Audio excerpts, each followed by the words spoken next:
안녕하십니까. 저는 21세기 미학의 새로운 발견을 가르치게 될 이강일 교수입니다.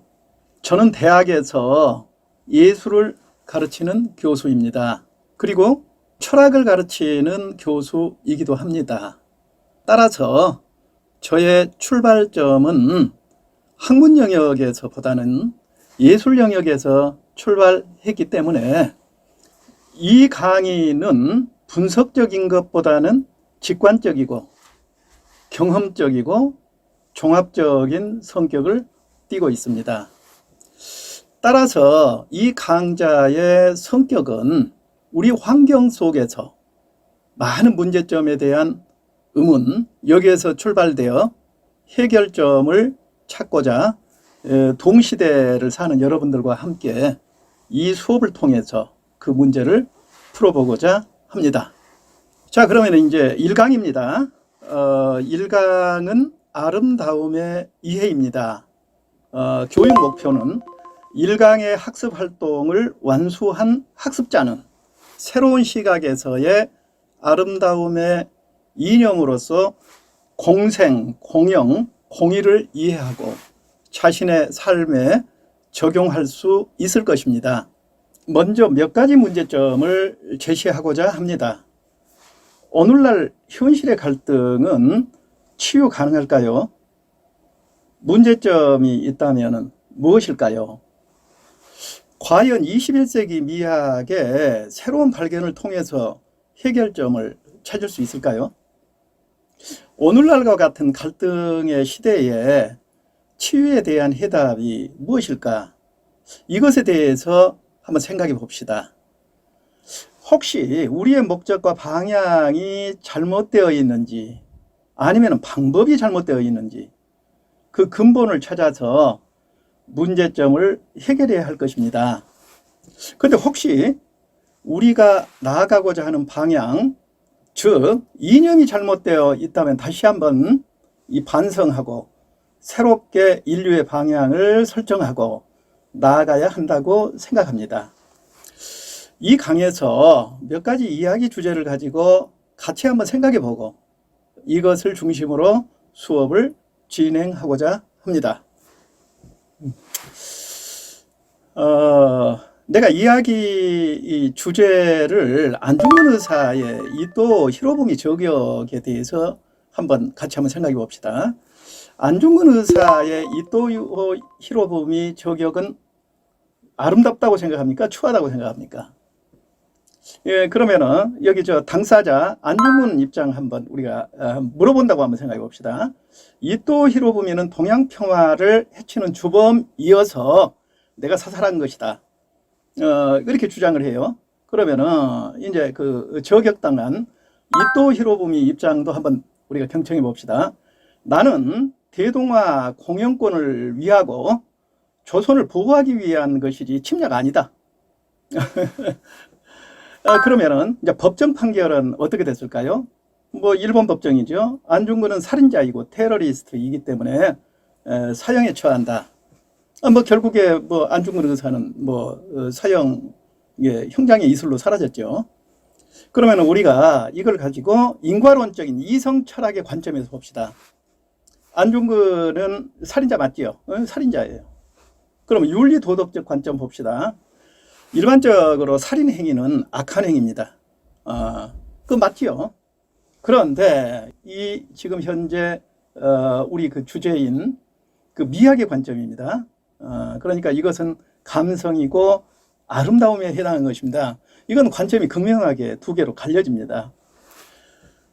그때 당시에 그 조선 사람들은 그 안중근 의사의 저격 그 소식을 듣고 정말로 통쾌하고 기쁘고 정말 아름다웠을 겁니다. 그 피는 밖에서 보면 아주 추하고 좀 징그럽잖아요. 그래도 조선 사람들은 시원하고 아름다운 피였을 거예요.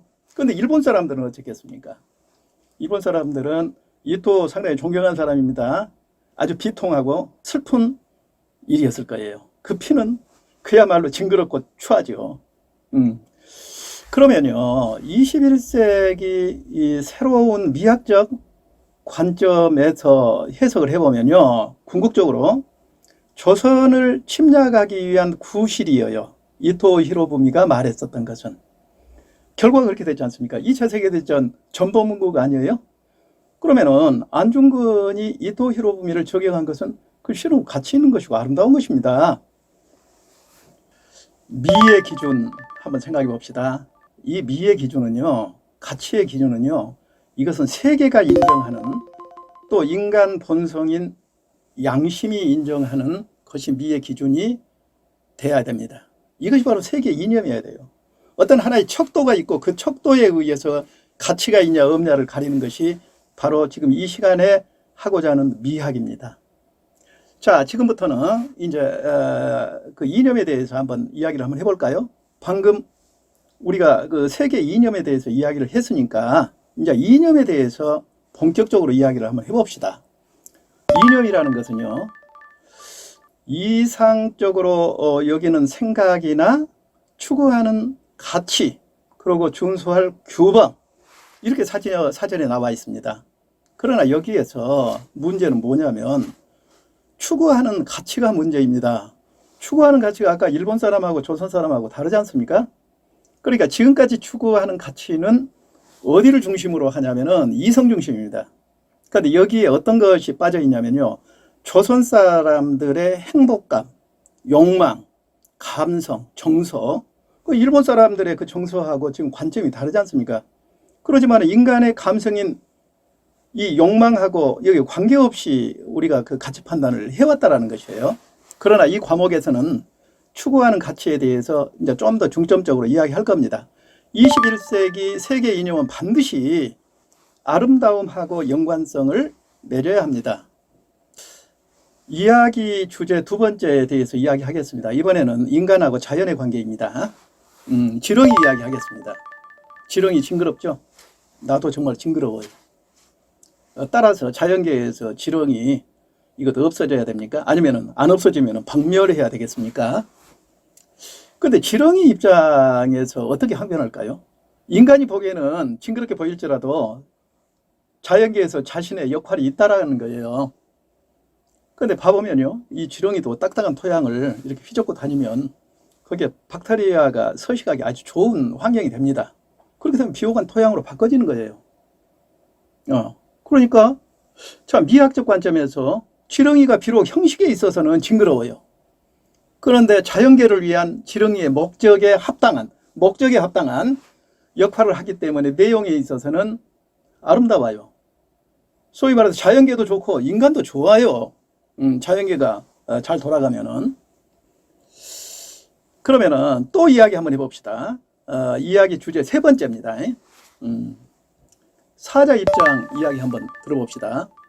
비록 사자도 약한 동물 잡아먹지만 자기가 없으면요, 초식동물들 개체수가 이 과도하게 증식을 해가지고 순식간에요, 초식동물에 의해서 황폐화돼요. 사자가 초식동물을 잡아먹음으로써 개체수를 조절하는 것은 자연계의 목적이 합당하다라는 거예요. 이것은요, 오스트레일리아 경우인데요. 그때 이제 초창기에 이주해 왔던 사람들한테 신대륙이 거기에 그 참 넓은 초원이 있었습니다. 그런데 그 사람들이 여기에다 토끼를 방목해가지고 하게 되면은 아마 수익성도 좀 있고 좋을 것이라고 생각을 했어요.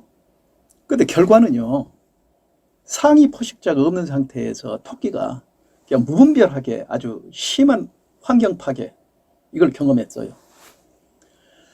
급기야 엄청난 피해가 속출했습니다. 이거 예물단지 됐어요. 자, 이거 어떻게 생각하겠습니까? 자, 이런 경우 가치인 미학의 관점에서요, 사자가 사슴을 잡아먹는 것은 자연계 먹이 사슬의 순기능 역할을 하기 때문에요, 자연과 인간을 위해서 목적에 합당하다고 볼 수 있습니다. 그 외적으로는요, 뭐 약한 뭐 사슴 잡아먹고 그렇게 하니까 악하게 보일지라도요, 내용은 목적에 합당하기 때문에 아름다운 것입니다.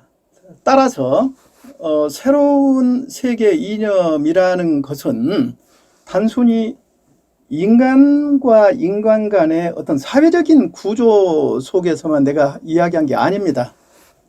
이것은 인간하고 자연과의 이 관계도 그렇고요. 자연 속에서 지금 현재 진행되고 있는 그것까지도 포괄적으로 이제 적용이 되어야 되는 게 바로 아까 그 이념입니다. 그런데 뭐 자연계에서 일어나고 있는 것은 우리가 그 이념으로서 어떻게 할 수가 없죠. 그건 자연 법칙이기 때문에. 그러지만 우리 인간하고 관계성 속에서 이것은 우리가 이념으로 어떤 하나의 명시와 개념화 시킨다고 했었을 때 이러한 새로운 어떤 하나의 가치 철학인 미학, 이 이야기를 하는 거예요. 자, 그렇게 된다면은요, 새로운 이념의 조건은 자기만을 위한 이기적인 것이 돼서는 안 됩니다. 지금 우리가 이렇게 궁극적으로 인간이 같이 살고 궁극적인 이념이 같이 사는 거예요. 그러면서 같이 번영하는 것입니다. 이것이 전제 조건이 되어야 됩니다. 소위 말해 지렁이도 우리하고 같이 사는 거예요. 모습은 징그럽지만 우리하고 같이 사는 겁니다.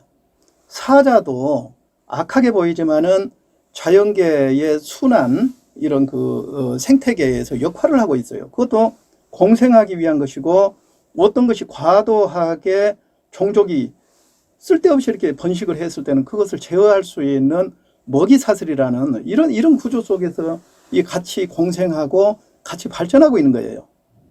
그래서 내가 이제 몇 가지 예를 들겠습니다. 이것은 절대 이기주의는 안 됩니다. 이기주의 반대가 이타적이죠. 이타적이어야 됩니다. 그러면서 이것은 자기 이 국가만을 위한 국가주의, 이것 안 됩니다. 이거 세계주의로 가야 됩니다. 지금 현재 이 많은 갈등 요인은 전부 다 이기적인 자기의 민족, 자기의 국가만을 위하기 때문에 이런 갈등이 생긴 거예요. 아까도 방금도 이야기를 했지만은 그 민족주의, 이것 아직 그 분쟁이 발생하고 있다는 것을 우리가 알 수 있습니다. 그래서 이것도 통합적 민족주의로 가야 됩니다. 이데올로기 문제도 말입니다. 이데올로기 문제도 첨예하게 지금 우리가 2차 세계대전 이후에 양대 이데올로기가 첨예하게 대립했는데 지금은 뭐 이제 이데올로기 문제가 거의 해결된 상태지 않습니까?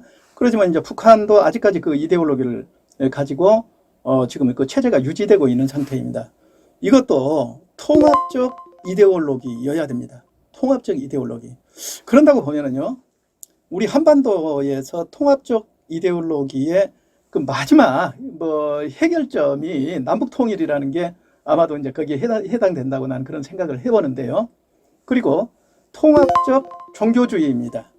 지금 현재 분쟁이 어디에서 정말로 많이 그 분쟁에 야기시키고 있냐면은 종교 분쟁입니다. 이 종교는 상대방에 대한 그 어떤 하나의 그 교리랄지 그런 것을 인정하려고 잘 하질 않아요. 아주 그 극심해요. 종교가 특별히. 그런 경우도 마찬가지로 이 통합적 종교주의, 이것이 바로 앞으로 미래 세계의 세계 이념이 돼야 됩니다. 자, 아까 그 안중근 의사에 대한 이야기, 그리고 뭐 지렁이 이야기, 뭐 사자 이야기, 이것을 통해 가지고 이제 새로운 이념 만들려고 하지 않습니까? 그런데 어떻게 생각하십니까? 여러분들 그 이야기에 대해서 지금 전체적으로 좀 기억하십니까? 예. 그러면은 이제 여기에 대한 하나의 내가 이제 이념을 제시를 할 겁니다. 이 다음 시간에 제시를 할 겁니다. 자, 이 다음 시간에 뵙시다.